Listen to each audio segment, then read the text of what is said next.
president had a July 4th deadline for the One Big Beautiful Bill. Does he see a deadline for the Save America Act, as I know that's a priority of his to get passed? As soon as possible, I know the president would say. This is a huge priority for the president. It remains one. I know he has added on some priorities to the Save America Act in recent days, namely no transgender transition surgeries for minors. We are not going to tolerate the mutilation of young children in this country. No men in women's sports. And the president putting all of these priorities together, it speaks to just how common sense they are. These are all common sense priorities of this president that are backed by the vast majority of Americans, and he wants Republicans to act on them as quickly as possible. Thank you. Ken Paxton laid out some conditions yesterday, saying that he would drop out of the race if Senate leadership on the Republican side agreed to getting rid of the filibuster, for example. What are the president's thoughts on that? I won't get ahead of the president on the Texas Senate race. I know it's of great interest to everyone. I'm no longer his political spokesperson. I'm a government spokesperson, so I'll let him speak on that directly. Genuinely. You elaborated on the president's decision to tap Markwayne Mullin as the next DHS secretary. Can you talk a little bit about the rationale for the choice, why Mullin was the best candidate in his eyes, and also your message to congressional Democrats who continue to keep the DHS unfunded? Yeah, well, Senator Markwayne Mullin has been a strong friend of the president and a big supporter of the president's immigration policies. Not only that, he's exceptionally talented, qualified, and I know well respected by his peers on Capitol Hill from both sides of the aisle. So we look forward to his expeditious confirmation, and I know the White House will be working with our counterparts in the Senate to make that happen as quickly as possible. Caroline. Thank you, Caroline. The president has said he wants to be involved in Iran's future. He has also called the son of Supreme Leader Khamenei a lightweight, and he has also said that United States strikes have taken out the potential candidates. So does the United States now have any candidates, or looking at candidates who may replace, who may lead Iran for the future? I know there's a number of people that our intelligence agencies and the United States government are looking at, but I won't get any further on that. Sure. Is the president satisfied with the pace of the investigation into whether the U.S. military did hit that Iranian school? Is the White House concerned that this was the United States? Again, as I said at the briefing 2 days ago, I don't have any updates with respect to the investigation. I would expect those to come from the Pentagon. Sure, Haley. That the U.S. was operating in the region of the school. Again, I don't have any updates for you on the investigation. Those will come from the Pentagon directly. Haley. Russia should face repression for providing intelligence to the Iranians to target the U.S. military? Again, I'll let the president speak on that directly. Do you have any comment, Sure. Caroline, do you have any comment on the MAGA influencer divide on the Iran war? It seems like everyone everybody's going at each other. Any message to both sides of the aisle? I would just remind people X is not real life. This president lives in the real world. And with respect to MAGA, President Trump is the leader of MAGA. He's the creator of the MAGA movement. And there is nothing more America first than taking out terrorists who have maimed and killed our own servicemen and women, who chant death to America and who pose a threat to the homeland. And so President Trump is a leader of the peace through strength foreign policy doctrine. He attempted peace through diplomacy exhaustively and extensively with the rogue Iranian regime. And so they have been struck with the strength and the sheer might and will of the United States Armed Forces. And President Trump has proven he's a man of his word. If you go back and look, not just over the past year as president, but in his first term and in many years in his private life as well, when he has said that the Iranian regime can never obtain a nuclear bomb, well, now he's finally acting on it. And he has the courage to do what so many presidents in the past did not. We'll see you guys later. The White House declared a decisive victory in its covert military campaign against Iran this morning, with National Security Advisor Jake Sullivan claiming Operation Epic Fury has crippled Iran's military infrastructure and slashed missile attacks on U.S. interests by a staggering 90%. Let's be clear about what this operation achieved, Sullivan stated, looking directly into the cameras. For years, our forces and our allies faced a persistent threat from Iranian-backed militias. Operation Epic Fury was a targeted, proportional response to that threat. The data shows a near-total cessation of hostile drone and missile activity originating from these degraded networks. This wasn't about escalation. It was about restoring deterrence and protecting American lives. The press release, slick enough to be a Netflix trailer, touted next-generation capabilities and unprecedented intelligence penetration. They're selling this like a blockbuster where the hero walks away without a scratch. The 90% figure is the headline grabber, the soundbite meant to dominate the cycle. From a pure POV of spectacle, it's a hell of a show. But here's where my skeptic switch flips to maximum. This 90% reduction. What's the baseline? Compared to the peak of tensions last month? Last year? Is this a permanent drop or just the quiet before the next more inventive storm? We've seen this movie before. You degrade a facility, they rebuild it deeper underground. You take out a commander, 3 more hungry, ambitious deputies fight for the throne. The Hydra doesn't die, it just gets new heads. And let's talk about the crippled claim. The Iranian military-industrial complex isn't some mom-and-pop shop. It's a decentralized, resilient beast that's been operating under sanctions and shadow wars for decades. Declaring it crippled feels like declaring you've won a marathon at the halfway point because you're in the lead. It's a bold, maybe even reckless piece of narrative setting. The briefing room had the usual vibe, the administration officials, polished and confident, the press corps, trying to poke holes. But the questions were met with the smooth, rehearsed certainty of an infomercial host.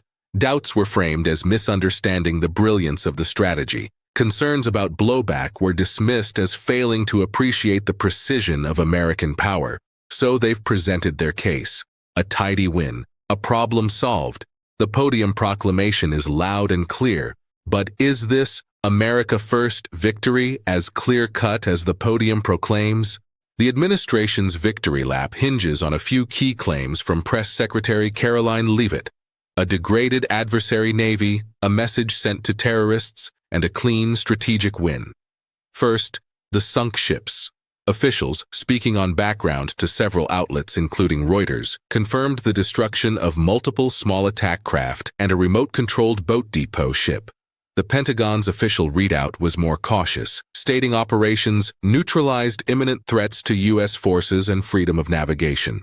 Analysts at the Center for Strategic and International Studies, CSIS, have noted for years that the Houthi maritime threat is inherently asymmetric. Swarms of cheap, often civilian-modified drones and skiffs, not a traditional fleet.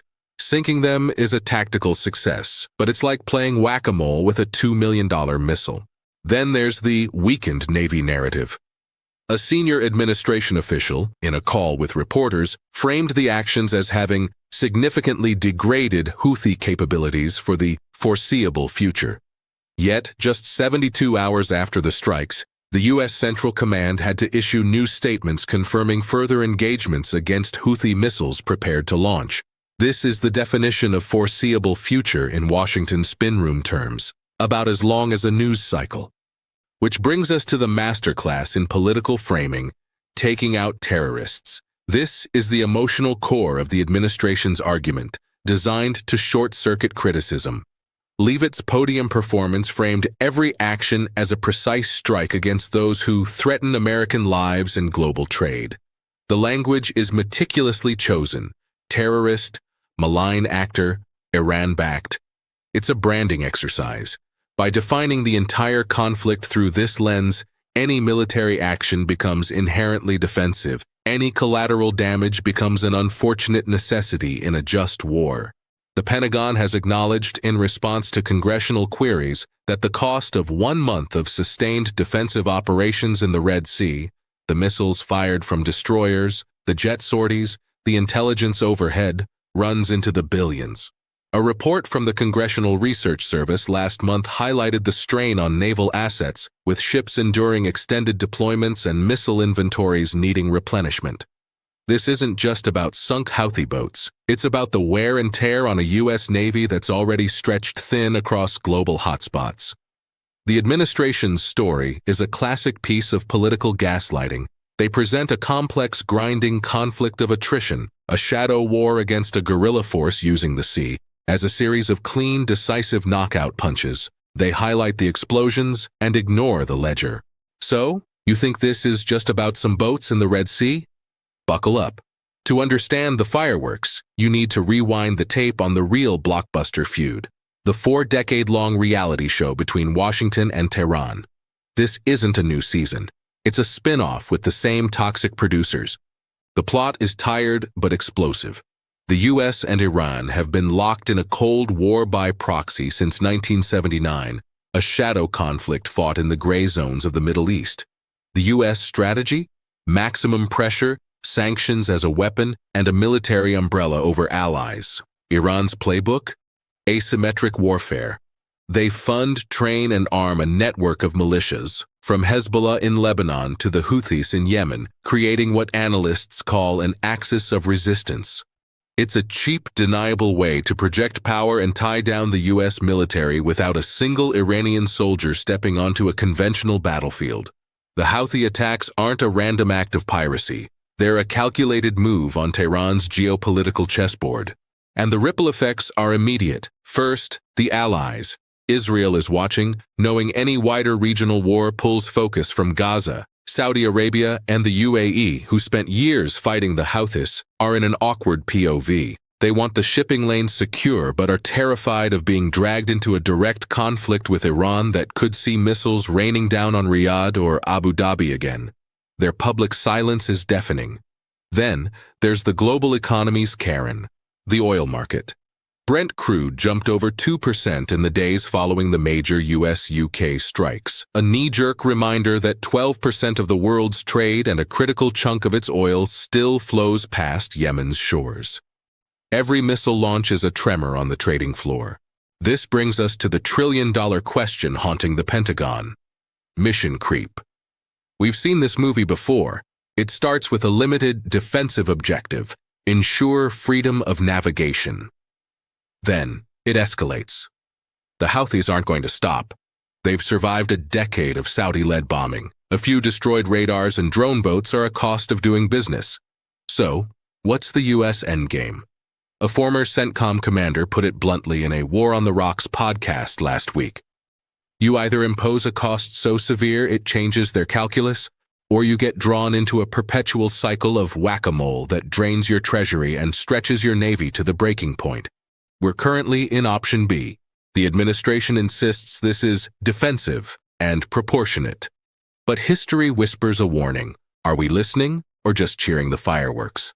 So here we are, folks. The curtain is falling on this week's episode of Middle East Whack-a-Mole, but the season finale is nowhere in sight. The Pentagon's latest strikes against Houthi targets in Yemen, framed as defensive and proportionate, have concluded another chapter. But the real question hanging in the smoke-filled air isn't about military tactics. It's about the political endgame in an election year where every drone strike is also a campaign ad. But from the Houthi POV, they're winning. Every U.S. missile that costs millions to intercept a few $1,000 drones is a strategic victory for them. They're not just firing at ships, they're firing at the very credibility of American power. And as one Pentagon official anonymously told Reuters last week, the attrition rate is not in our favor. They can rebuild launch sites faster than we can economically destroy them. This is the political theater in a nutshell. A former senior State Department official laid it out bluntly in a call with analysts. The White House is trapped. They need to look strong for the domestic audience, but they are pathologically afraid of another open-ended war in the Middle East before November. The result? A high-risk, low-reward strategy of perpetual response. We're not changing the calculus on the ground in Yemen. We're managing a political narrative at home. Looking ahead, the escalation risks are baked into the cake. The Houthis have vowed retaliation. Iran, their backstage sponsor, is content to let its proxy drain U.S. resources and focus. All it takes is one successful strike causing mass American or allied casualties. A scenario the Pentagon privately grades as likely within the next quarter, and the entire proportionate response playbook gets thrown out the window. We're one bad day away from a major policy rupture. And then there's the election year politics. This forever war, now on its third U.S. president, has become a political football. The opposition is already hammering the message: weakness. The administration counters with reckless warmongering. The American public is left in the middle, watching their tax dollars get vaporized over international waters with gas prices and supply chain nightmares as the only tangible results. A recent Gallup poll shows a staggering 72% of Americans believe the country is off track in its foreign policy, a number that haunts both parties. What does this mean for America's forever wars? It means the template is set. Limited engagement, no clear victory condition, an adversary that thrives on our attrition, a public numb to the headlines.